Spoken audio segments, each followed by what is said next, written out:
Magandang umaga, welcome to Real Estate at iba pa. Ang topic for today ay title transfer.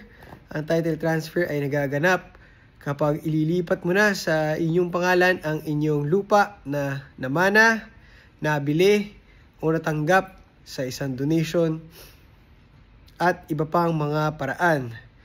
So, ang requirements ng title transfer ay dinadaanan natin dito sa link na ito. Pero ating uusisain ang bawat isang requirement dito sa video na ito. In short, ito ang full video about title transfer requirements. And kasama na rin yung proseso actually. Okay, so ang pinaka-importante sa lahat ay yung deed of conveyance or yung source kung bakit ililipat mo na sa pangalan mo ang isang titulo. Deed of conveyance could be a deed of sale. Kapag may nabili kayo lupa, pag may bentahan, may sale. Pwede rin namang deed of donation. Kapag binigay ang lupa na walang kapalit. At pwede rin namang through inheritance. Ang inheritance ay pwede through extrajudicial settlement o kapag walang will o testament na pinag-uusapan, or kaya naman meron din tayo inheritance through a court order.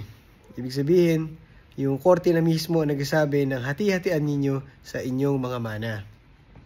Okay?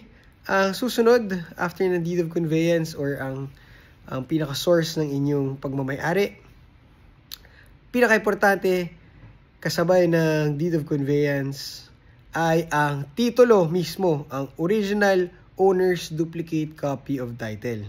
Okay, ang mga titulo kasi meron yung dalawang kopya. Merong isa sa Registry of Deeds at merong isa sa registered owner. So, yung registered owner, kailangan niya isurrender ang kanyang title para sa title transfer.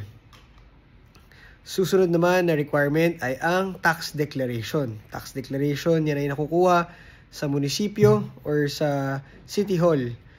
Basically, sa concerned LGU, sa concerned assessor's office. Okay, pwede rin naman sa provincial assessor's office. Pero kadalasan kinukuha sa municipal or city assessor's office. Susunod na requirement ay ang tax clearance. Ang tax clearance ay kinukuha rin sa LGU, Real Property Tax Clearance. So, kailangan bayad ka muna or updated ka sa iyong mga amilyar. So, pwede mo ito yung kunin sa municipal or city treasurer's office or kaya naman sa provincial treasurer's office. Again, dyan din yan sa inyong local government unit. Isa pa na kinukuha din sa munisipyo, sa city hall o sa provincial assessors ay ang Certificate of No Improvement or kaya naman Certificate of Improvement. Kapag mayroong nakatayo na permanent structures sa inyong lupain. Okay, pag wala naman nakatayo, edi Certificate of No Improvement. Okay, kailangan yan. Isa pa sa mga kailangan ay ang Electronic Certificate Authorizing Registration. Ito naman ay kinukuha sa BIR.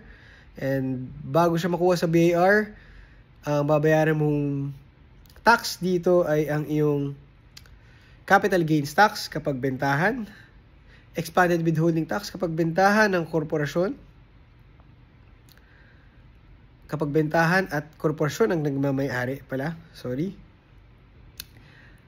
at estate tax kapag naman manahan ang mode of transfer,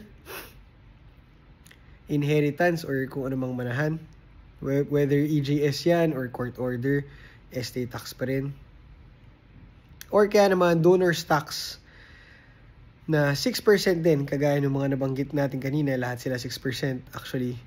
Kapag naman deed of donation ang basihan ng transfer. Okay, kasabay nitong 6% na ito, ang documentary stamp tax which is 1.5%. And ang pinagbabasihan ng 6% and ng 1.5% ay ang zonal value or market value, whichever is higher. Okay, ang zonal value ay matatagpuan or malalaman sa concerned na BIR. Pwede rin naman online sa bir.gov.ph. Okay, meron pa tayong ilang requirements. Ang susunod natin after ng BIR ICAR ay ang LGU transfer tax. So ang LGU transfer tax naman ay ang charge nito ay depende sa LGU, pero kadalasan ito ay 0.5%. So yun ay kalahati ng 1%. So parehas lang, ang basis nito ay zonal value or market value, whichever is higher. Or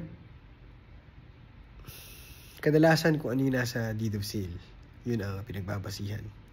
Okay, pero ang style ng ang ginagawa ng LGU ay hinihingi nila yung ICAR para mapagbasihan nila kung ano yung tama. Again, zonal value or market value, fair market value, whichever is higher.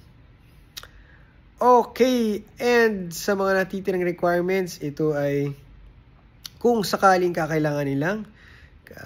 Una, meron tayong dark clearance kapag ang lupa ay agricultural.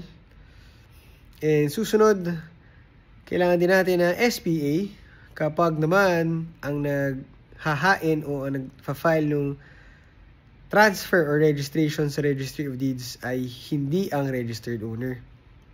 Kailangan din natin ng board resolution kapag korporasyon ang nag-acquire o nagbebenta ng lupa.